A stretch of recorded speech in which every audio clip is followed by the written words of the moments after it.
அத பத்தி பேசுறதுக்கு தமிழ்நாடு அரசுக்கு ஒரு தகுதியா இருக்குது. அப்புறம் இத சொல்றதுக்கு ஒரு அதிகாரமா தம்பி? உங்களுக்கு தெரியாமல், ஒரு ஆட்சி அதிகாரத்துக்கு தெரியாமல் போதைப் பொருள் உள்ள வருது நாட்டுக்குள்ள சொல்றது வெக்கமா இல்லையா தம்பி? நீங்க சொல்லுங்க தம்பி. உங்களுக்கு தெரியாம இவ்வளவு காவல் படை, இவ்வளவு உளவுத்துறை படை, நாங்க இறங்கினோன்னு எங்க போறீங்கன்னு கேட்டு இந்த பதிவு செஞ்சுக்கிட்டு இருக்காரு ஐஎஸ்.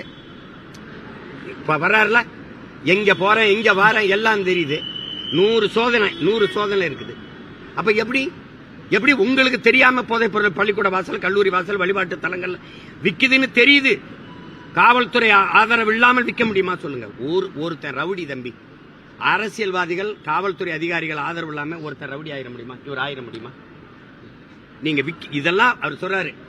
அது போதையின் மீது நாட்டம் கொள்ளாது பிள்ளைகள் மீது போகாமல் பெற்றோர்கள், உறவர்கள் கவனம் செலுத்துங்கள். நீங்க என்ன பண்ணுவீங்க?